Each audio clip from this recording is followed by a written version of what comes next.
اگلا ہے جی محسن حسین ہے لاہور سے. وہ کہتے ہیں جی کہ کل کا میچ سنسنی خیز مقابلے کے بعد پاکستان نے جیت لیا، اچھا لگا، لیکن یہ دیکھ کر دکھ ہوا کہ پاکستانی کرکٹر محمد نواز کا تعلق مسلم لیگ نون سے جوڑا جا رہا ہے. سعد رفیق اور کئی بڑے رہنماؤں نے میں بھی نواز ہوں اور اس طرح کے کئی پیغامات کو کرکٹر محمد نواز کے ساتھ جوڑ دیا. یہ بچپنا ہے، ان کو یہ بھی نہیں پتا اس کا مطلب کیا ہے. میں بھی نواز ہوں، یہ سلوگن کیا ہے بہت کم لوگوں کو پتا ہوگا. اسپارٹیکس ایک غلاموں کا تھا، وہ داغی سردار جو مارا گیا. تو وہ جب آخری وہ ایک جنگ ہارتا ہے تو سرنڈر کے بعد اس کو جو دشمن ہوتے ہیں وہ پوچھتے ہیں تم میں سے اسپارٹیکس کون ہے؟ تو اسپارٹیکس کھڑا ہو کے کہتا ہے آئی ایم اسپارٹیکس. دوسرا کھڑا ہو جاتا ہے، تیسرا، چوتھا، پانچواں، نواں، 10واں، 20واں، 100واں. وہ ہر بندہ ہی کھڑا ہو جاتا ہے، اس کا ہر ساتھی کھڑا ہو جاتا ہے آئی ایم اسپارٹیکس. وہ زچ ہو جاتے ہیں، پاگل ہو جاتے ہیں کہ اب تو یہ سارے ہی کہہ رہے ہیں. یہ ایک سمبولک بات ہے، بڑی خوبصورت بات ہے.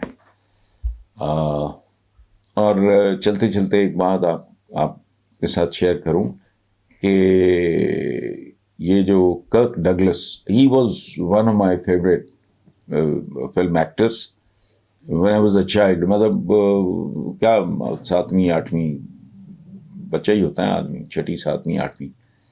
ان کی فلم آئی تھی اسپارٹیکس، اس کے ہیرو تھے کرک ڈگلس.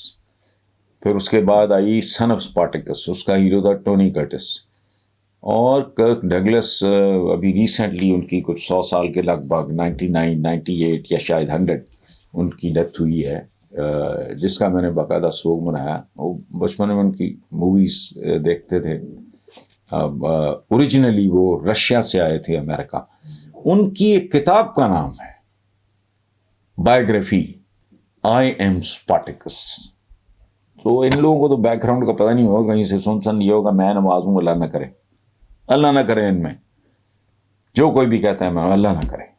اس کی وجہ ہے زندگی شان عزت احترام کے بغیر آپ جو بھی کر لو کوئی پرلطف کام نہیں ہوتا. اور اب تو جو کچھ کیا دھرا تھا ان کا اس کے نتائج سامنے آ رہے ہیں، جس طرح بیلٹ ہو رہی ہے نون لیگ. لیکن آخری بات جو اصل سوال ہے، کھلاڑی کو کھلاڑی رہنے دیں، اس کو سیاست کی گندگی میں مت گھسیٹیں اور مت الجھائیں.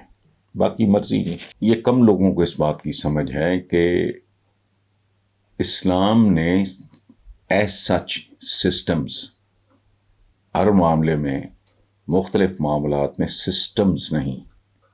اس کی وجہ ہے زمانہ بدلتا رہتا ہے، زمینی حقائق، آبجیکٹو ریالٹیز تبدیل ہوتی رہتی ہیں. اس لیے سسٹم نہیں، اہداف دیے جاتے ہیں، ٹارگٹس دیے جاتے ہیں. How you achieve it's up to you. اگر حکمران بے ایمان ہوں گے، خائن ہوں گے، بددیانت ہوں گے، تو وہ ان ٹارگٹس کو اچیو کرنے والی اسٹریٹجی بنائیں گئی نہیں ہے. اب سنو، موسٹلی لوگ مفتاح صاحب یہ کہتے ہیں کہ جی تو کوئی ایسا سسٹم نہیں ہے، وہ تھا پہلے خلافت کا. تو یہ سب بےہودہ بات ہے. ایک بات یاد رکھنا، دولت اور سیاسی طاقت، ملکی دولت اور سیاسی طاقت کے حوالے سے اسلام کے دو بنیادی ان چیزوں کے حوالے سے ایک بیسک پرنسپل ہے.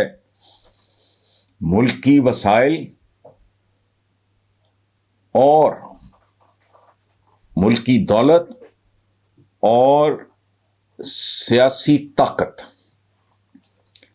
کو ایک اسلامی معاشرے میں جوڈیشسلی، منصفانہ طور پہ یوں گردش کرنا چاہیے جیسے صحت مند جسم میں خون گردش کرتا ہے. منصفانہ گردش ہوتی ہے. اگر وہ رک جائے تو جسم بیمار پڑ جاتا ہے. کبھی لو بلڈ پریشر، کبھی ہائی بلڈ پریشر، کبھی کلوٹنگ ہو جاتی ہے. یہ ہوش سے سننے اور سمجھنے والی بات ہے. جہاں ملکی وسائل کی منصفانہ تقسیم ہوگی وہاں اس طرح کی بدصورتیاں اور نحوستیں نہیں ہوں گی. اور حکمران آپ لوگ رہے ہو, 2 مین اسٹریم پارٹیز تھیں. یہ تو جمعہ 8 دن بھی نہیں ہوئے, وہ 3.5 پونے 4 سال کا اقتدار تھا. تو وہ تو تمہاری بجی ہوئی فصلیں بھائی میرے کاٹتا رہا ہے, تو عقل کرو. یہی حال سیاسی طاقت کا ہے.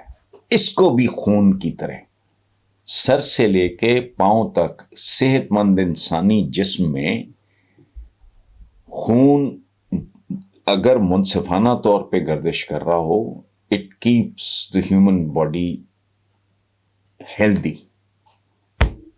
اس ملک میں ملکی وسائل پہ گنے چنے لوگوں کا قبضہ ہے, مافیاز کا. اسی طرح ملکی دولت کے ساتھ ساتھ ملکی طاقت پہ بھی چند خاندانوں کا قبضہ ہے, جس کی ایک شاخ لانتی موروثیت ہے. باپ کے بعد بیٹا, بیٹے کے بعد بیٹا, یا نواسا یا سالہ یا بہنوئی, جو وٹ ایور. تو اس لیے یہ جو قصے کہانیاں آپ سناتے ہو نا اپنے وسائل میں, اپنے وسائل سے باہر کیا. نارملی ایک آپ کی بات جزوی طور پہ ٹھیک ہے کہ ہم وہ لوگ ہیں جہاں یہ محاورہ ہے, پنجابی زبان کا ایک محاورہ ہے, شاید آپ نے سنا ہو کبھی مفتاح صاحب, وہ یہ کہ پڑوسی کا لال منہ دیکھ کے اپنا منہ چپیڑے مار مار کے, تھپڑ مار مار کے سرخ کرنے کی کوشش کرنے کا ایٹیچیوڈ بالکل ہے. اگر تو آپ کا اشارہ ہے اس کی طرف تو اس پہ تو مجھے تو کوئی اعتراض نہیں آئے. آئی 100% اگری ود یو. لیکن باقی کیا ہے, غریب آدمی نے کیا اپنے وسائل سے باہر جانا ہے. وہ تو محاورے ہیں ہمارے, روکھی سوکھی 2 وقت کی روٹی. وہ تو بہت بعد میں 3 وقت کا کانسیپٹ گورے نے دیا. 2 وقت کی روٹی ہوتی. تو اس طرح کی نا دل جلانے والی اور اریٹیٹ کرنے والی اور غصہ چڑھانے والی باتیں مفتاح صاحب نہ کیا کریں.